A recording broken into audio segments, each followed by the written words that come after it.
Hi, I'm John Nolan, managing partner of Next Move, and this is my wife, Jenny Nolan. She's a certified anesthesiologist assistant. I'd like to think that I inspired John to enter into the career of healthcare staffing. However, I do think that because he listens to me every day, he is able to connect with his nurses better, and he definitely gets it because he listens to me when I come home every day. So we thought it would be cool to bring you a fresh perspective on what COVID has done to the operating room. We've got a lot of travel nurses that have been affected by COVID with layoffs and canceled surgeries, the stay at home. So we thought Jenny could share some perspective on what it's like, and hopefully this will help some of you. So obviously I won't be taking you into the operating rooms because #HIPAA, but I'm gonna just take you through what a day looks like now in this new normal. Hope you enjoy. Okay, good morning. My coffee is brewing, getting ready to start my day. My hospital used to do kind of a graduated start with cases starting at 7:15, 7:30, 7:45, and now they're wanting every first start case to be in the room at 7 a.m. So mornings are starting a little bit earlier than they used to. We are in phase 1 of the ramp up to getting back to normal, and so we'll see how many cases are on the board today. Phase 1 meaning elective cases are resuming, and right now we have 12 operating rooms that we're utilizing for those 12 hours. So while the number of cases has decreased significantly, there is so much more clinical complexity to the patients and cases that are left. You know, they're urgent or emergent cases for a reason. Either they have a list of comorbidities that is so long, or they're a trauma, and it's like, people, could you please just wear your seatbelts and refrain from shooting each other during a global pandemic, but always, but particularly now. I think it's important to discuss the unique challenges that have been facing operating room nurses and techs and staff the past 6 weeks. For example, when our facility announced that they were putting restrictions on elective cases, they canceled all agency staff contracts that day. Our staff nurses and scrub techs were then left with their hours being cut basically in half. Nurses that had the opportunity and had experience could go to other departments if there was availability, but sometimes there wasn't, and a lot of our scrub techs were looking for work elsewhere. I know a number of my coworkers ended up taking jobs elsewhere, working for delivery services or at grocery stores.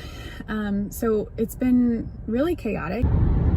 As our facility, and I think as all facilities, start moving back to reintroducing elective cases, the system's going to be overwhelmed. We're trying to play catch up on what feels like a never-ending backlog, and we don't have agency staff right now that we typically have to kind of help carry the load. We're overwhelmed. There is stress that comes with this job.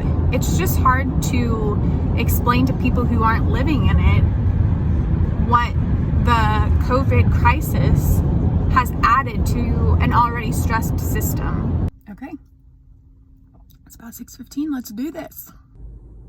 We are still doing temperature checks and symptom checks at the door when we come into the hospital every morning. So today there are 96 anesthesia cases on, which is pretty normal pre-pandemic wise. So busy day. I'm in cardiothoracic room. So it's a little bit after 10:15. I'm getting a quick bathroom and coffee break. One of the things that our facility has been doing to increase efficiency is to decrease our turnover time. And so one of the ways they're doing that is assigning 2 circulating nurses to each operating room, because one nurse can drop the patient off in the recovery room, the other one can go set up the room for the next case, make sure it's cleaned and turned over, and pick up the patient for preoperative area. So having to fit in my bathroom breaks and coffee breaks whenever I can. Shortly after noon, it is lunchtime. Yum. Just finished up my morning, did a mediastinoscopy and then a cabbage, and I've got another case this afternoon with the same team, and then I'll probably be moving to who knows what. So. Woo! Okay, we made it. It is about 6:30 p.m. I'm finally getting in my car to leave to go home. Something new they started today was having us wear masks in and out of the hospital, so very excited to finally get to take that off. Had a couple cases today where I had to wear an N95 mask, so you can see my nose is very raw, and I still have lines kind of on my cheeks from that being suctioned to my face. What a day. Once you kind of finish what a normal day would look like, then you kind of get thrown into whatever's left. So I did a pericardial window, and then after that, the real fun started. Toe amputation, did an IND of a mouth wound, a couple teeth extractions, and then after that, 2 urology cases, kidney stone type things.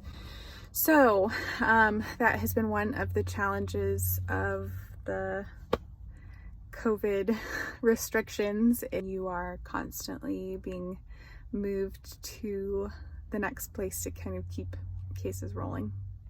I'm finally home, enjoying a nice glass of wine.